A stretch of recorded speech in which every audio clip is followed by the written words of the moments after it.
Selamat datang di novel series terbaru yang berjudul Suami-Suami Bayangan. Episode 2, Calon Suami yang Posesif.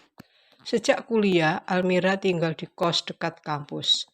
Permulaan kuliah efektif masih pemilihan PK. Masing-masing mahasiswa diminta untuk memperkenalkan diri. Ketika ada yang menyebut namanya Avandri dengan nama panggilan Vandri, ia langsung tersentak, jantungnya berdetak keras mendengar nama itu, mirip dengan nama sahabatnya di SMA yang sudah berpulang. Almira bertanya dalam hati, mengapa cowok yang ia kenal namanya mirip?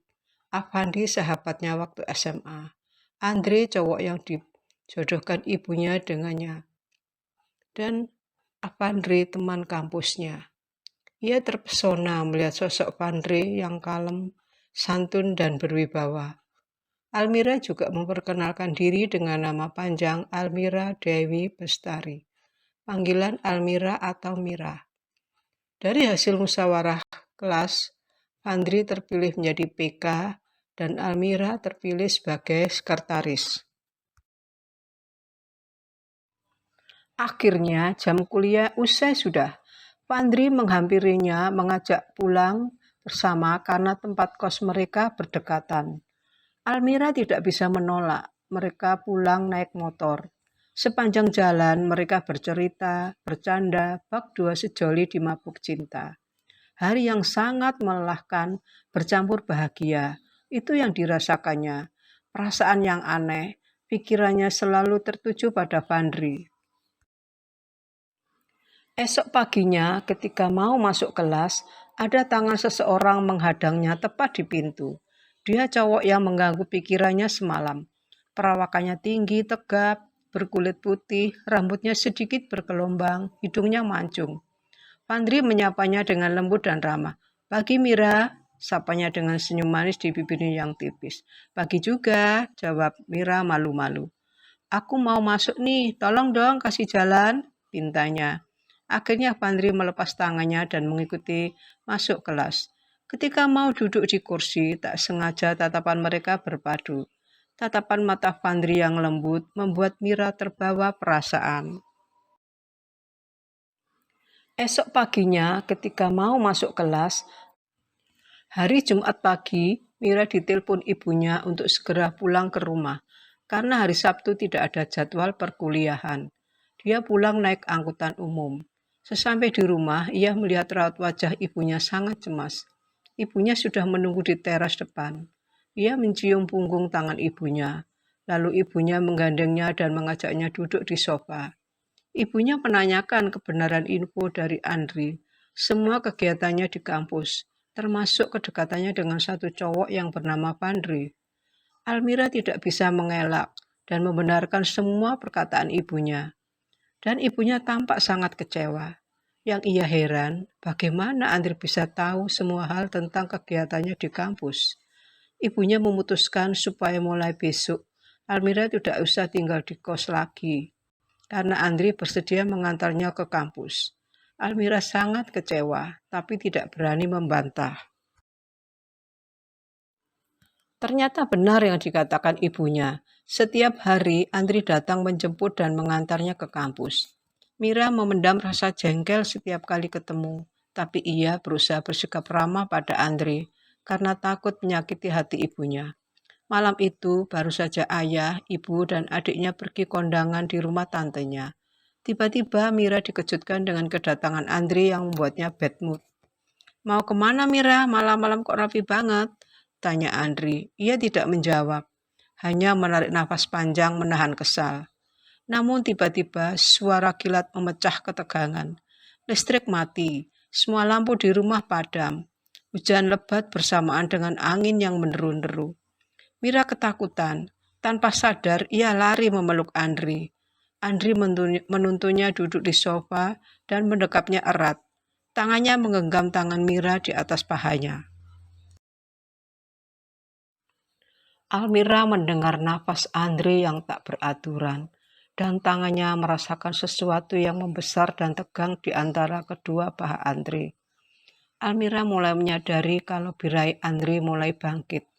ketika Andre mendekatkan bibirnya ke bibir Almira dan berusaha membuka kancing bajunya. Almira meronta ketakutan dan berusaha dengan sekuat tenaga melepaskan diri dari pelukan Andre. Andre terlihat sangat marah. Dengan nada emosi, Andre bilang kalau dia sudah dibeli dari ibunya. Hati Almira sakit mendengar kata-katanya. Dengan sekuat tenaga, ia mengempaskan tubuh Andre dan langsung masuk kamar, menguncinya dari dalam. Andre mengetuk pintu kamarnya berulang-ulang, tapi ia tidak peduli. Setelah beberapa jam lamanya, ayah ibunya pulang. Ia merasa lega. Andre menyapa orang tuanya dan menyalaminya. Ibunya bertanya, "Di mana Almira?" Andre menjawab, "Di kamar, Bu." Wajah Andre masih memerah karena marah dan kecewa.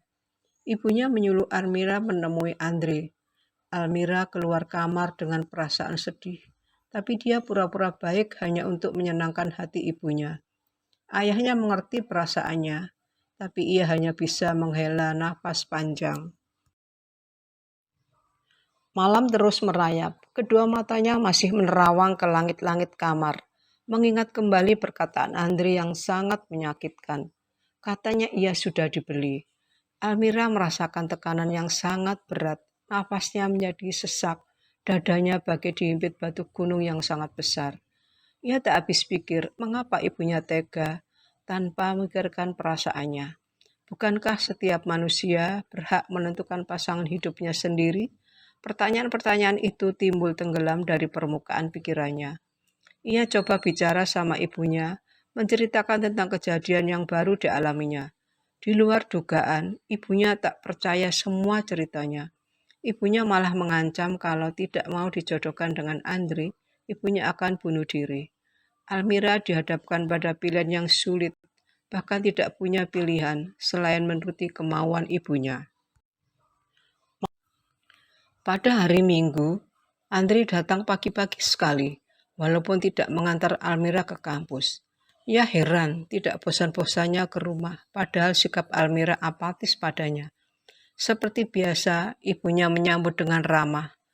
Saat ia mengutarakan pada ibunya untuk menyudahi hubungannya dengan Andre, ibunya langsung pingsan dan akhirnya harus masuk rumah sakit. Ia seperti makan buah simalakama, maju tak suka, mundur berduka. Andre mulai membuat aturan. Kemanapun Almira pergi, harus izin.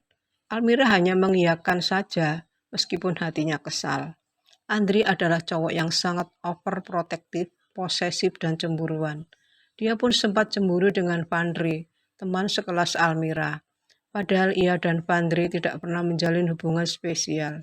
Kebetulan saja ia dan Vandri sering terlibat dalam satu kegiatan di kampus. Sifat buruknya itulah yang membuat Almira terganggu dan merasa tidak nyaman. Andre semakin posesif ketika hubungan mereka menginjak 1 tahun. Terkadang cemburu buta tidak jelas. Kalau Andre marah dengan Almira, ibunya bingung tak karuan. Ganti ia yang dimarahi. Andre tahu kelemahan ibunya. Kalau hari Sabtu malam Andre tidak datang ke rumah sampai hari Minggu, ibunya bingung. Ia disuruh telepon Andre. Bahkan ibunya sendiri yang minta Andre ke rumah. Almira merasa tidak punya harga diri sebagai perempuan, tapi ia tidak punya pilihan. Sifat buruknya itu. Almira mulai terganggu ketika Andre mulai membatasi pergaulannya dengan teman-teman di kampus. Hari itu sepulang kuliah, ia mengerjakan tugas kelompok dengan teman-temannya di perpustakaan kampus sampai sore. Saking sibuknya, ia tidak menghiraukan pesan yang dikirim Andre kepadanya. Almira mulai terganggu. Saat ia pulang ke rumah, ibunya sudah menunggu di ruang tengah dengan muka masam. Ibunya bilang kalau sudah 4 kali Andre datang mencarinya. Belum sempat ia istirahat, terdengar derus suara motor Andre melaju menuju rumahnya.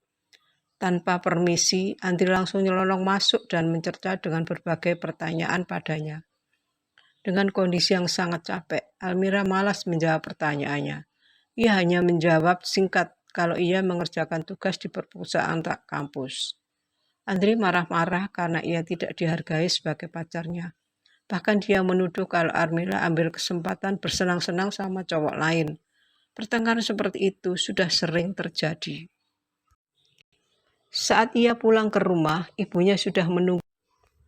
Sikap posesifnya sudah menjadi rahasia umum di kampus. Teman-temannya sering menggunjing lantaran sikap Andre yang keterlaluan. Almira tidak leluasa untuk melakukan kegiatan perkuliahan, bahkan mengerjakan tugas-tugas. Sikap posesifnya sudah menjadi rahasia umum di kampus. Teman-temannya sering menggunjing lantaran sikap Andre yang keterlaluan. Almira tidak leluasa untuk melakukan. Semester 6 sudah berakhir. Siang itu Almira diberitahu temannya kalau Andre menemui Vandri teman kelasnya di ujung kampus. Sepertinya mereka bersih tegang. Ketika Almira sudah agak dekat mereka berpisah arah. Ia penasaran apa yang mereka bicarakan. Ia bertanya pada Andre, ada perlu apa ia ketemu Vandri? Dia bilang biasa urusan cowok. Setelah liburan semester, waktunya melaksanakan tugas KKN di awal semester 7. Untuk persiapan harus mulai membentuk kelompok, tapi Vandri tak tampak di kelas. Sebagai PK, dia yang harus mengatur kelompok. Teman-teman tidak ada yang tahu, bahkan tempat kosnya juga sudah kosong. Ada yang bilang Vandri pindah kuliah di Jakarta. Almira bertanya dalam hati, apakah pindahnya Vandri karena pertengkaran dengan Andre di kampus beberapa waktu yang lalu? Dasar Andre posesif.